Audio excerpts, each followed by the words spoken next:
Hello, awesome people. I hope you're having a great day today. So today we're doing my 2000 celebration for you folks. I posted a video a couple of weeks ago as we came close, asking you what questions you had for me, behind the scenes stuff, or things about the channel, like my fandom and various things, and some behind the scenes things and so forth. So I have a set of questions here that I wrote down. I wrote them all down in the order that you asked them for you folks, and I figured we'd go ahead and just knock this out. Thanks for getting me to this point. It's very, very humbling that we got to 2,000, subs. So that's pretty cool. So let's go ahead and get started. So the first one is Shores of Patmos asks, have you read Thomas Ligotti's work? He's an incredible horror author and well-known. I read a couple of his short stories in the horrors collections that I was doing back when I was in college. And then I picked up his Penguin Classics and read it when I was working at Wayne State University, where he graduated from, in Detroit, Michigan. I was living and working there for 3.5 years in the residence life office, and so I had a chance to live where he was living and when he was a student on campus and so forth at Wayne State University. So that's pretty cool. I read it then. I haven't done a deep dive into it. Typically, when I've read something, 10 or 12 years ago, I don't do reviews for this channel unless I've reread it again and come to it fresh. But it's in my queue, something to do. I've read all of his, and that was a collection of all of his shorts in the horror genre. So yeah, he's definitely a guy I like a lot. He's pretty dark and fun. So the next question is the first one that NP Hunt 7030 asks. Congratulations, Abe. As long as these questions aren't too personal, they aren't. Have you had any regrets about sharing your experiences of living with HD? Did you get positive feedback from those videos, or did you get any negative? Did you plan on releasing any further updates on your health, or just concentrating on books? So the first time that I told the public that I had HD was in a 2003 article, which about 20 years ago, called Revelations of a Magic Writer, that I published for a website called StarCityGames.com, where I was a featured writer for, and I got paid for it. So I published an article about what's going on and so forth. At the time, I had a forum, so I got a lot of nice feedback and so forth. And then later, I post on. I'm a member of a fandom channel for Soul Seismic Games, which puts out an independent company that puts out Front Office Football, and Front Office Football Central. I also posted a post there a couple of years after that, saying, "Hey, I have Huntington's disease. Here's what it is. Here's what it's going through, and so forth." And so forth. So I was familiar with it, and I always got positive stuff for it too. Later, when I started getting Huntington's disease, I published an article called "And on That Day," and on the same site, and saying, "Hey, this happens. Here's what's happening," and so forth. And once I was diagnosed with it, actually having it, when I went in 35 to go check in, and now I'm 46. It's been 11 years of Huntington's disease. The average death is 20 years, so forth. But that's the average. And pretty so, we're going much slower than my mother did, which is, fun. I had inherited it from her. For you folks, I haven't got any negative posts or so forth on YouTube or on when I posted my series about it. I've published all the ones that I had in me, and so if I have another one, then I certainly would publish it on this channel for you folks. But it's not really, But that's sort of what's been happening. Huntington's disease and so forth. His next question that MP Hunt 7030 asks is, do you consider the king of the pulp era, and why are they the best? So for me, the king of the pulp era is Edgar Rice Burroughs, because he created two heroes in completely different genres. Sort of kick things off in the pulp era. The first of those is Tarzan, which we still read, movies are made, comics are made, right? Channels are made for him and so forth. And so I think there's a lot of good stuff with that. Also, he created the subgenre of the planet and sorcery, subgenre of science fiction with John Carter of Mars. And so I consider Edgar Rice Burroughs to be the king of the pulp era, which I also enjoy reading some of his stuff. I also like although my preference for him is the Hollow Earth series. For you folks, just as an FYI. So there you are. That's who I consider to be the canonical classic. What is the best canonical classic you've ever read? He also asks. My best canonical classic is actually an answer to a later answer. So we'll get back to that.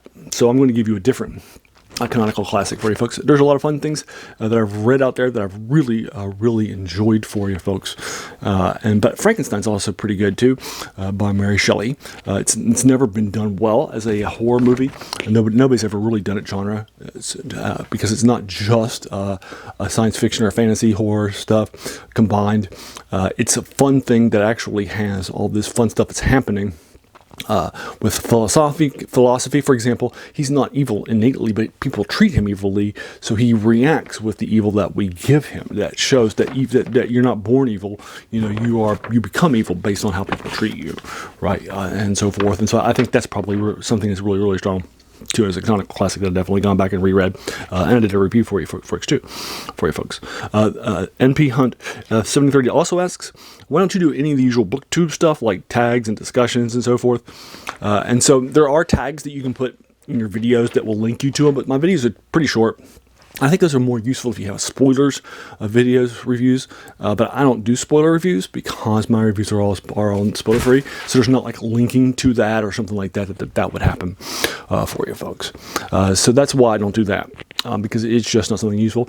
You can also save a picture of the video and then save it as the clip art, but YouTube has an AI that chooses it, and they choose it so poorly that I actually do it automatically because it's just so fun to see what YouTube would link to that automatically. And I dropped the question, of course. All right. So the next question is by EB4225, who asks, which book or book series would you like to see made into a movie show or TV show or a movie adaptation, and why? I think there are a few that I've read that I think would be really good. I think the best one would probably be Roger Zelazny's 5 books in the Chronicles of Amber series. It's epic. It's fun. It has a lot of political drama and thrillers and such like that. So I think it would be something that I think modern audiences would definitely enjoy. So the Chronicles of Amber by Roger Zelazny is the one that I think would be a great TV series, especially if you spent the money for it. For you folks. The next question by Alcote, who asks, do you have a regular Dungeons & Dragons group, and would you ever consider doing a live stream? So I started playing the original, the basic Dungeons & Dragons in 5th grade with one person in 5th grade, and we were both in the gifted program, and my teacher would let us play Dungeons & Dragons or just talk or hang out in the back after we finished our work for the day and in each of the classes. So we had a few minutes each day to do it, so we would do that. And then between the summer, between 5th and 6th grade, I found the Advanced Dungeons & Dragons 2nd edition, picked that up, a couple of the DM's Guide and then the Player's Handbook, and then we started playing that. I was playing that regularly in junior high, too, down in southern West Virginia, in Boone County. And then we wound up having some fun stuff with that. And then when I went to high school, my family moved to Charleston. And so I was going to George Washington High for the last 4 years, and I started, the group that I moved with, they played BattleTech, and so for the next 3 years I played BattleTech pretty religiously, bought all the books and so forth, and did a deep dive into BattleTech. It's still my favorite game, and then. Senior year, everybody started playing Magic the Gathering, so I started getting into that in the summer before my senior year. So I started playing Magic then, and I've been playing it ever since, and I also have written, thousands of Magic articles too. When I moved into college, my friends in the honors program at West Virginia University played Dungeons & Dragons, so we played it then. We picked it back up again, we played it for 4 years, and then 2 years as a grad too. They're getting my master's in public administration, so I played it for 6 years there, and I also played, Magic the Gathering and other things there too, pretty reliably.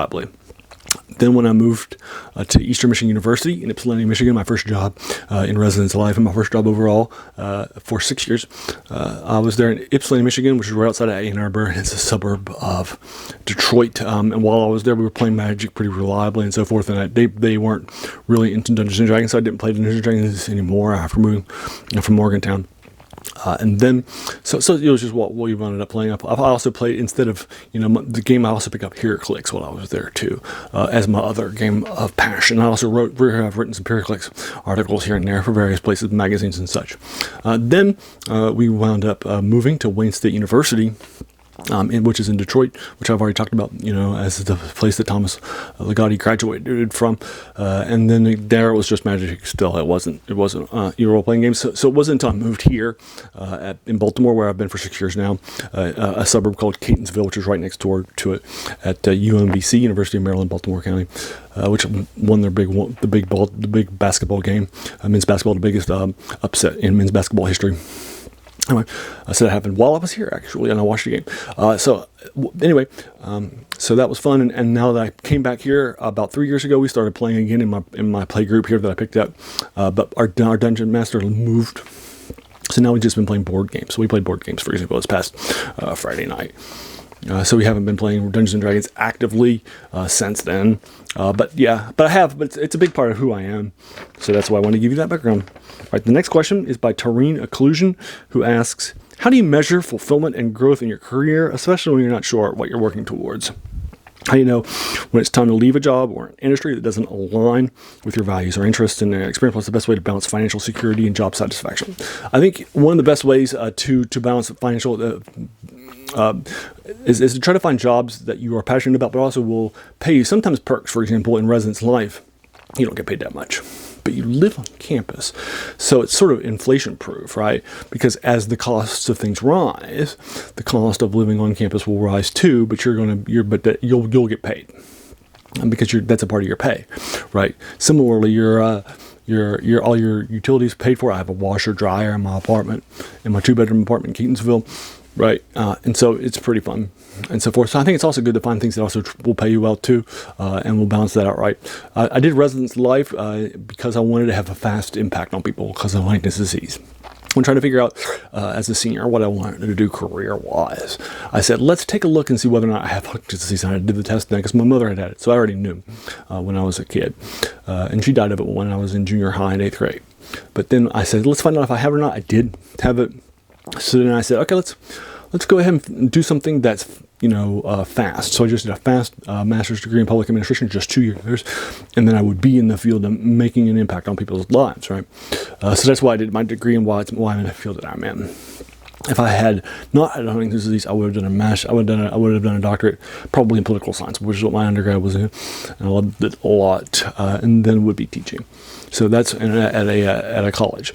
So that's where I would have wound up instead. So yeah, I think there's value in that. Obviously, it's going to be a struggle between finding things and stuff. My job, I'm now working, with a UMBC, but I'm on their operations side. So I'm helping the residence life side. I'm not actually in that side. So obviously, it's a job, and so you need to, and so you shouldn't, you should definitely make sure that you take time for yourself. Personally, for example, I take a lunch when many people don't, and I'm actually recording this during the lunch hour in my apartment, which I just go to and then eat. Right, and so forth. So I definitely think it's important to balance those sorts of things, but also make sure that you're finding somebody that will pay you well, or if not, will pay you well with the extra stuff. Those are my thoughts on that. All right, the next one is by Unstoppable. Who asks, first of all, I'd like to know how you're doing. I assume it's about Huntington's disease. I'm doing fine. It's great because each day is not different than the previous days and this fast burn, right? It's a much slower burn, so it's nice on that occasion. The second question would be, do you have a dealing reading goal? If so, what is it? And the next question is by Rev Payton 79, who asks, how many hours do you read a day? And so those are sort of similar. So it depends on what I'm reading. If I'm in short story mode and I'm reading a short story collection for this channel, then I just read one short story a day because it's hard to read like 5 short stories and then record like 5, short story reviews. So I got to keep a pace for this channel. If I'm in novel mode, then rather than reading hours, I read pages. And I typically start about 7 p.m. At 9 p.m. is the news on CBC.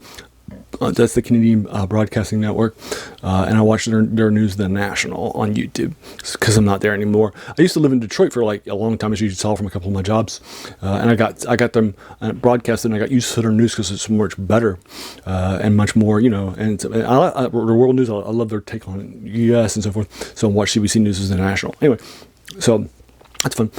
So I typically will start around 7, sometimes a little before, sometimes a little after. and then I'll start reading my novels at that point in time.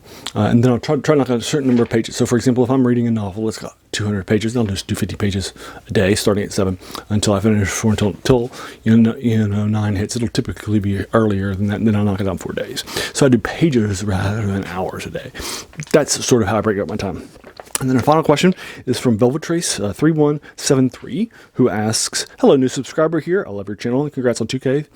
My question is, which book or story has left you feeling the most scared, disturbed, or unsettled? And thank you for the awesome videos and keep up the great work." So my first horror novel that became my favorite novel after I read The Lord of the Rings. I did a deep dive into fantasy with J.R. Tolkien in between the summer, between 5th and 6th grade. And then I also I was following, people like R.A. Salvatore. He became my favorite author after J.R. Tolkien, and then also after that, Michael Moorcock in high school with his Elric stuff and his Eternal Champion stuff that we're doing a deep dive actually right now. And that's what I'm reading right now. So my favorite, my first favorite horror novel was Dracula, which is also my favorite classic. It's just so good. It's so well done. I definitely enjoy how the documentarian aspect of it, that was hugely influential on me. It's definitely one of the most impactful things.